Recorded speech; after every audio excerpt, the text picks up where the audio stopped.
everyone, welcome back to my channel. If this is your first time here, my name's Molly, and today I'm going to be reacting to and reviewing Season 1, Episode 7 of The Expanse.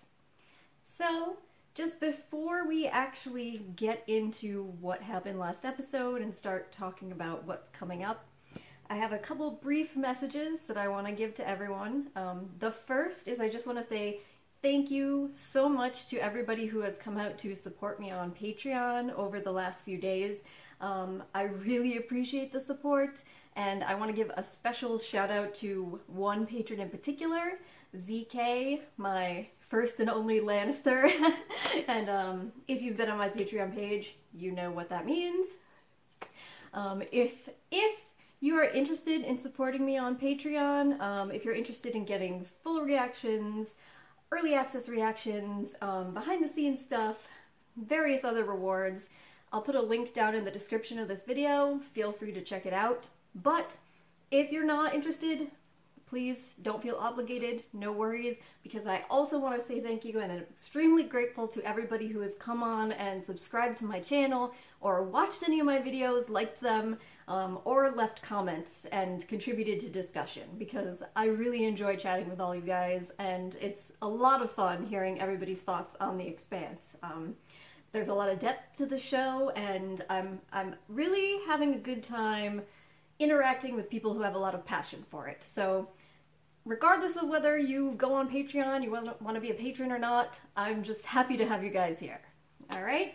So, now that I have that out of the way, just one other quick thing. I want to apologize off the bat if I'm a little out of it this video, if my voice seems a little scratchy, if I end up coughing or anything.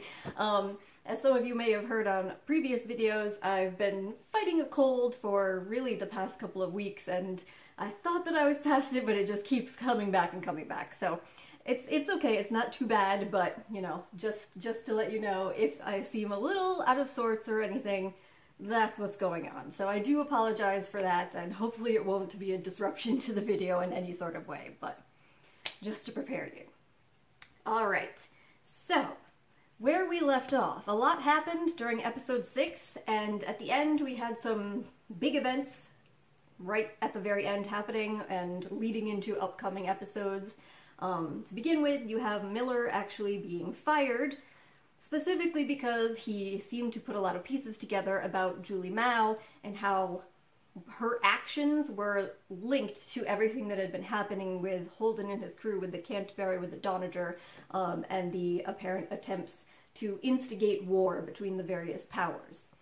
So he had succeeded in putting that together despite expectations to the contrary, and when he presents this information to his boss, she not only takes everything he has and puts it in a safe to hide it away, but actually ends up fully on firing him.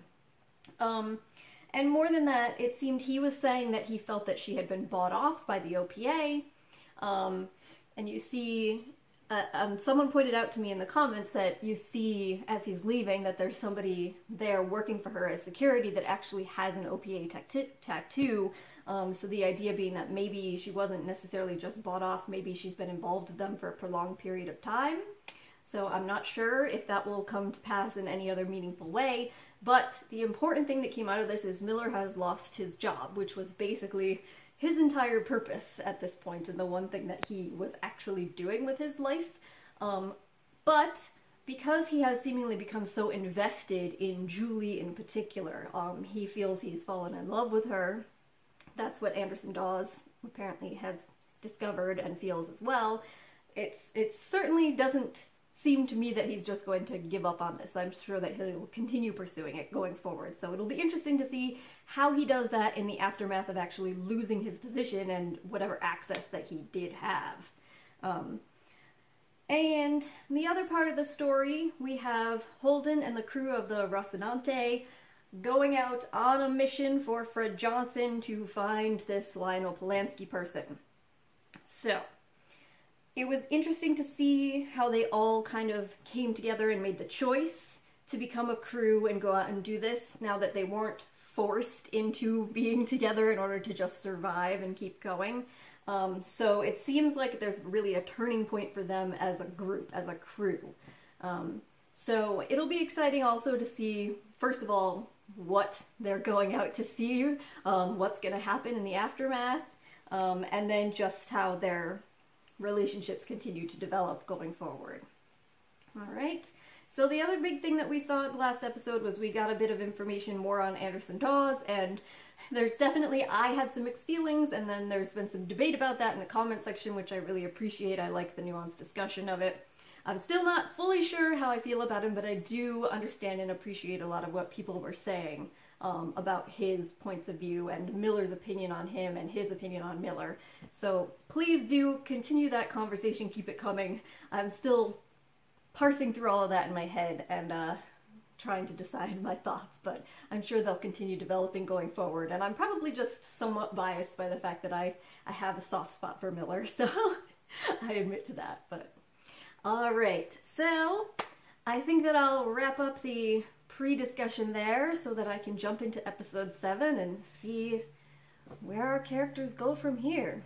Alright, so without further ado, let's get into the next episode.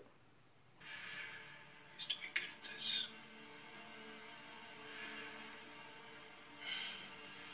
So he's doubting himself now. There must have been a time. But it was good. But I mean, you were just good at it. Your daughter.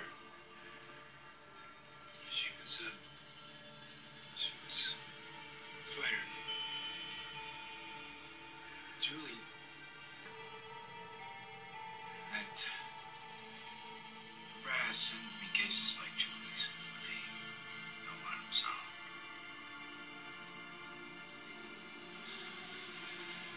He took away all the cards.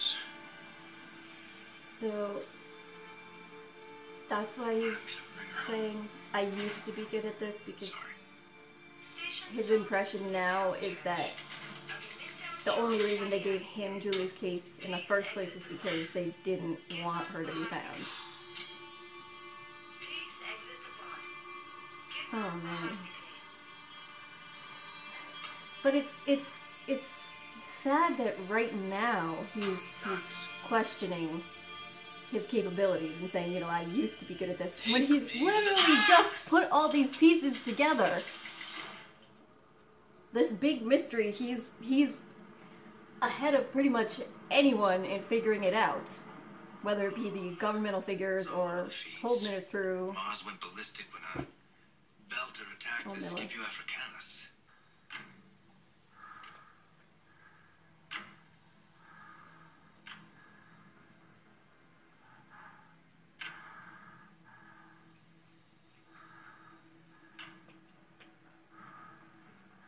It's always kind of this claustrophobic feeling when with these scenes, so you hear them breathing. Oh.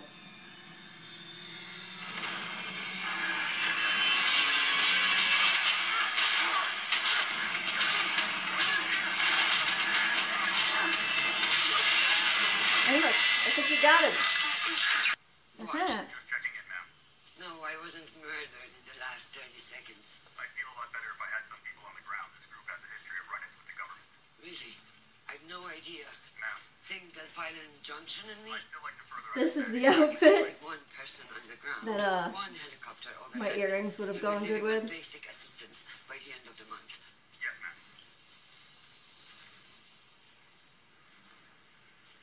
ma'am. That, like, cloak is fabulous. Oh god. She's so, like, just bright and colorful and lively in comparison to, like, how everyone else is represented. I'm Christian. I was That followed by you and Deputy Francis Fisher? Undersecretary. This about Jimmy? It is. Man, they do a good job casting even, like, Ma'am, what do I not assume enter is a that guest residence. starring You cannot role maintain your security. here. We launched a boarding skiff on an intercept course. They must have picked up this arsehole's transmissions. They probably think we're smugglers, and now they're coming to check us out. None of your luck. Look, wait a minute. There it is. Just wait a minute. Wait there. Disable the control so he can't get out. Just wait a minute. Let's hope we don't open the wrong door. Just wait. Look. Like some bad virus. You just can't shake. Who would have shot me? All these people. France. You all remember Mr. Miller. He used to work for us, but now he's just one of us. Tonight, he's my guest. I see everything I need to see. Maybe you haven't lost everything yet. When you do, you'll know you will. And it will welcome you. Printed books. We don't see these much anymore. Are they antique? Some? Cervantes. The Don Quixote. Jimmy liked to think of himself as a knight. He thought it was a funny story. I never broke it to him that it was a tragedy. Can we stop with the bullshit now? Oh, I had a little left about. Make him make sense to me. He's raised by people like you, and he joins the Earth Navy. Was he trying to piss you off? Or did he want to see how the enemy worked? Why did he leave your little paradise? Either way this plays out, you're dead. And I'm the one that's gonna bring you the good news. You're a loose end, another person. Just like that, huh? Like water's wet, the sky's out. Must be nice. It's pretty harsh. Life all figured out like that. It has nothing to do with me. We're just caught up in the churn is all. I had no idea what you just said. This boss I used to work for in Baltimore, he called it the churn. When the rules of the game change. What game? The only game. Survival. Where the jungle tears itself down and builds itself into something new.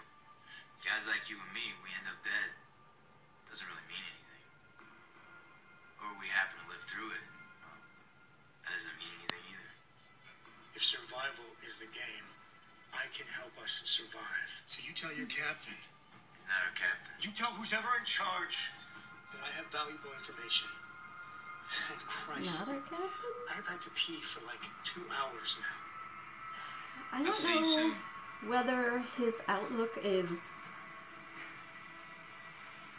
extremely pessimistic or frighteningly rational. This little bird that he keeps seeing, is it like supposed to represent what? Hope? Or Julie? Miller, you asshole. Long time. How they swinging? So listen, that ship you're looking for. It's Art from Wolf in Black. Never showed up here. But the funny thing is, a short-range shuttle from that ship did. Anubis 1A is still here on Eros racking up dock fees. Kind of interested to know what's in it for you, amigo. Hey, listen, I gotta go. Watch your shoot. You think so funny? I'm serious. Catch you.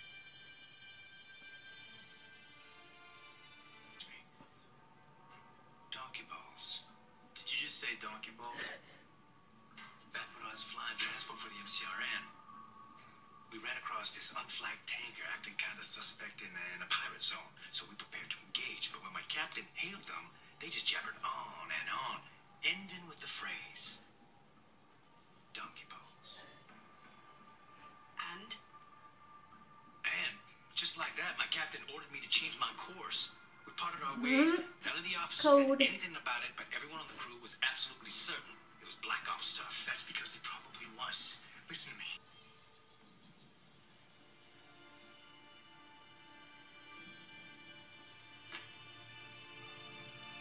You're leaving the hat?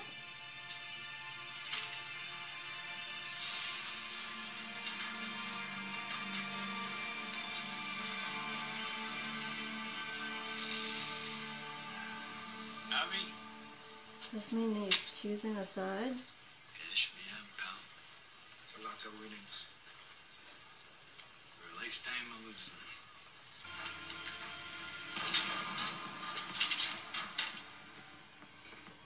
Think you need that hand cannon? I don't know. We'll see. Hey, let's get something straight. Any Martians come through that airlock, we subdue and take them prisoner. Nobody's dying, So they'll have a chance to ping the mothership? That ain't my plan. That's a two-man patrol. How much justice do you think you're gonna get for the Canterbury inside a prison cell? That's a good point. Justice is more innocent blood, then I don't want it. I thought so. That's a good point. Guy with big ideas wanna take on the bad guys. As long as it doesn't cost him anything. What the hell are you babbling about? I'm talking about that clown upstairs that as soon as you cut loose will sell us to the highest bidder. I'm talking about the Mickeys coming through that airlock to take us down. You logged the distress call, Holden. Welcome to the churn. Naomi was right to be afraid of you. This is like Proximity alarm, people. We are officially cold out of time. rationalism versus idealism personified right here.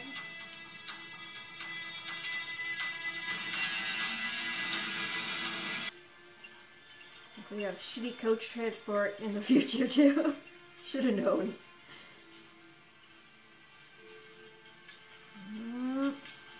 There he goes. Well, that was episode 7.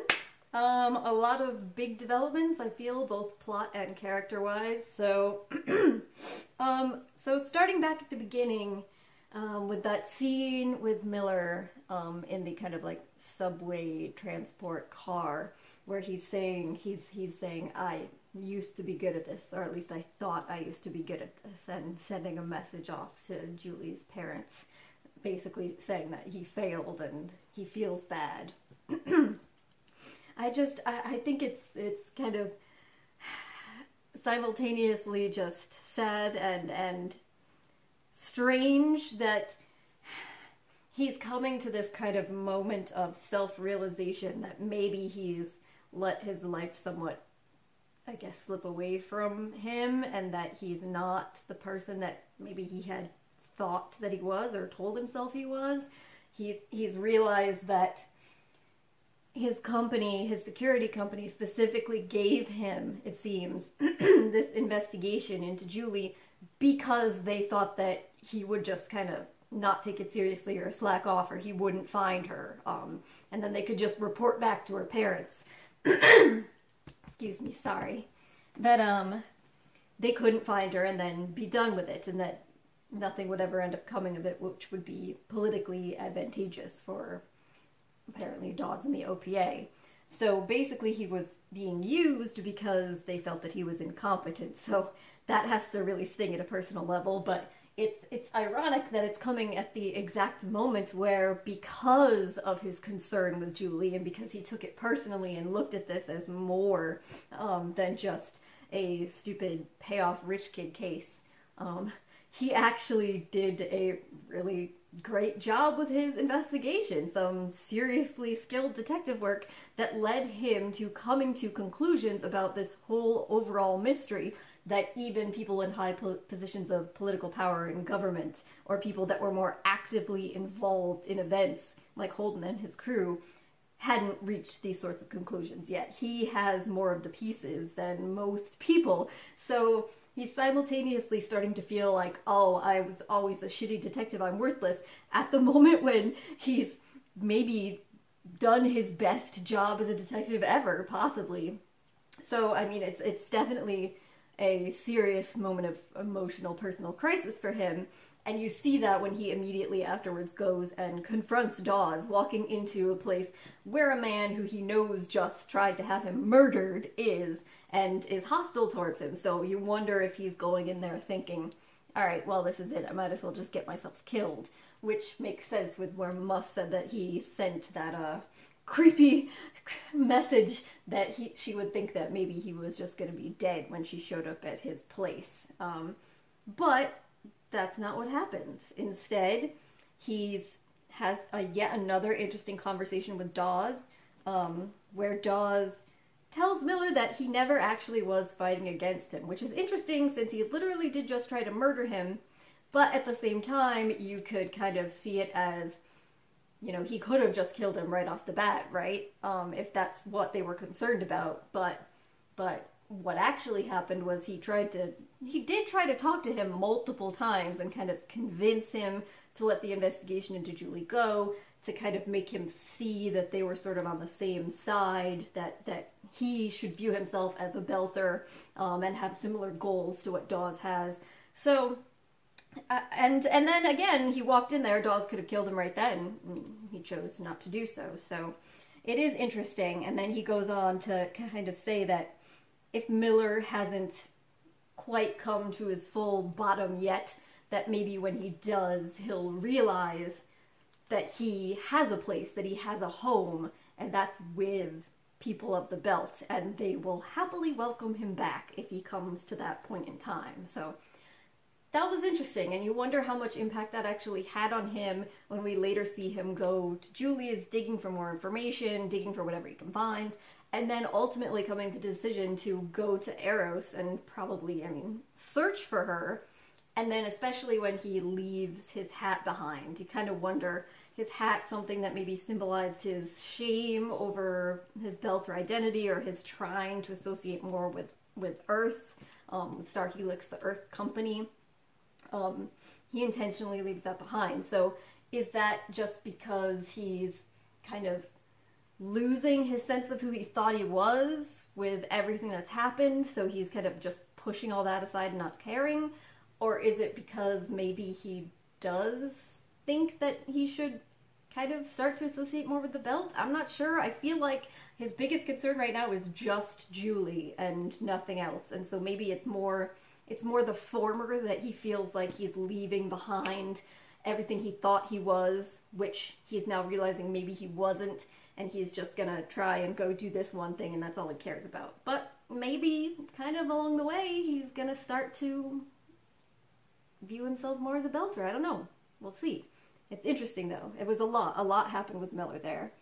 And then the other big character development that we see, there was quite a few, but it was, to some extent, Avasarala, Holden, and Amos. So with Avasarala, I think it was interesting to see that she is going out of her way to try and find out more information about Holden, see simultaneously, I think, how she can use him to figure out what's happening.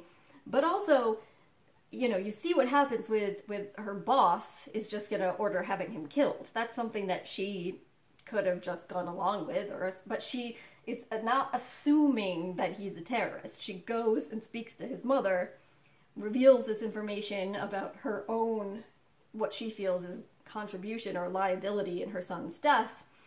And so, we get to see a bit of her underneath the surface. And also, like I said, it's just an aside, but we have seen, even with, like, Miller, how costumes, clothing can have a link and impact to what they're trying to say about the characters. And the fact that she always is just so brightly, fabulously dressed in these amazing colors, and she stands out from everyone else in that. And you wonder if it's part of like a performance that she's putting on, or if it's just saying something about who she is, that she's this kind of bold, in-your-face person, which is just what she seems to be. So that was interesting to get some more insight into her, I felt. But then the other big things really comes down to Holden and Amos, and a lot of what we find out about Holden really comes from what his mother is saying, in the sense that there was Don Quixote right there, and she said that he had fallen in love with that story pretty much thanks to her, and the idealism of his family, the idealistic people that he was born to, who kind of convinced him that he had this mission and purpose in life.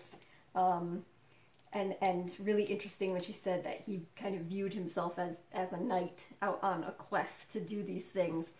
But then she says, but I never had the heart to tell him the story is a tragedy, because this is really an illusion. This is this knight, he views himself, Don Quixote, as this knight going out on these quests to do great things, but that's not at all what's actually happening in reality.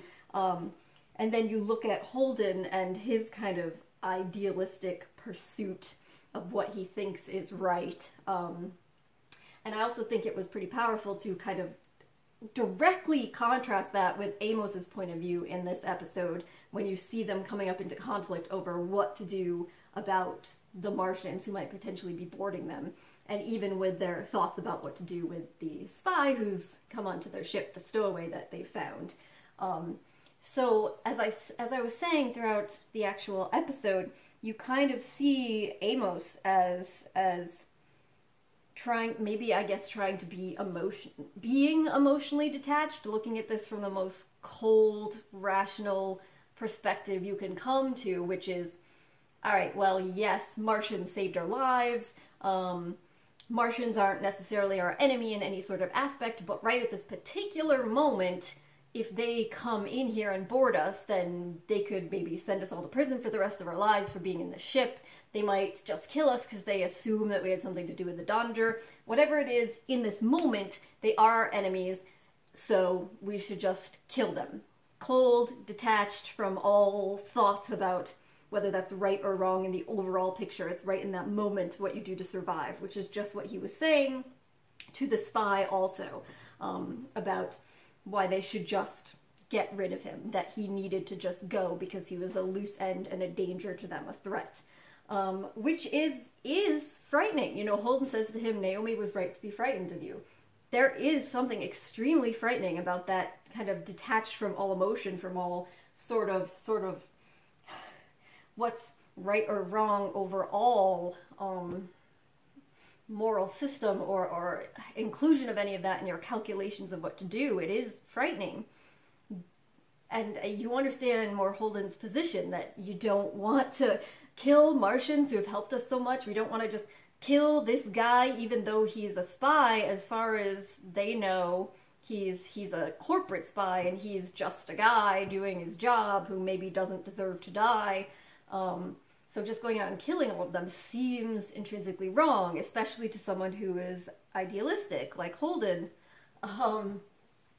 But then, of course, you throw into the mix of all of this, the dichotomy between the two is what we know to be the case, which is that this guy actually is a threat to them. The information that he has conveyed and his lack of information from being on there is partially leading to now the UN apparently sending out a hit squad. So, and he's obviously lying to them. So, I mean, for the audience, for me at least, I feel like it's kind of hard to come to a definitive conclusion and say one of them is right or one of them is wrong. But it is interesting in what it tells us about both of them and their general outlooks toward life. And I don't know, like I was saying, I want to say that I agree with Holden, but at the same time you see the kind of logic. You could see why Amos would get to that position, even if it's really horrifying. And then also he mentioned the churn a couple of times, and someone in the comments earlier told me that once I kind of get through watching some of this, that I should go back and read all of the books, and also they said there's a short story called The Churn, and that's going to tell us about Amos. So I thought it just that stuck out to me that he mentioned that in when he's talking to both Holden but also the spy about, you know, guys like you and me, we just get caught up in this and we can die, and that's how it goes. So yeah, so that was really interesting. That was interesting for me, that whole thing. Learned a lot about all of them, I felt, in my opinion. And then, other than that, you know, I just wanted to briefly touch upon something that stuck out to me about the world as a whole, and that was the books. Avasarala's kind of reverence for the books that they had there, and these are environmentalists, so they still hold on to these things. And you don't really think about the fact that, of course, if most of the planet is like just, I guess, urban now, completely changed, that whatever trees are left, they probably are not going to be using up to make paper in any sort of way. Paper is probably not a common thing. They use technology. And so now people don't have things like that. They don't have access to these books except for old ones that are like antiques. And so, I mean, just as somebody that loves to have an actual book in my hands when I'm reading, even though there's electronic copies available, it just tells you something about both the political circumstances of the world that they live in, political realities, but also something about point of view, mindset. I don't know. It just kind of stuck out to me as something interesting.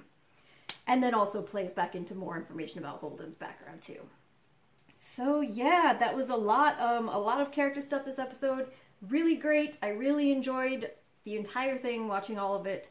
I'm curious to see what happens next when we see Miller going to Eros, and this is, I'm assuming that eventually that is gonna be where Miller and Holden and his group are gonna come together, because he's looking for Julie. They're out on this mission for Fred, which is directly tied to the mission that Julie was on, and she is the only survivor, so they're probably also looking for Julie. Lionel Polanski is going to be Julie, I'm assuming. So they're going to probably all come together then, and that will be fascinating to see. Miller and Holden, who are both seemingly so different in some ways, and then at the same time there's some underlying similarities that I've talked about before. So I want to think a little bit more about this potential for a Miller-Holden meeting, and maybe I'll talk about that in upcoming. But all right, so I just want to say thank you once again to everybody who joined me here, who has been liking my videos, watching, subscribing. Big thank you to all of the people on my Patreon. ZK, my Lannister, thank you. And other than that, I'll just say, hopefully I'll see you next time. Bye.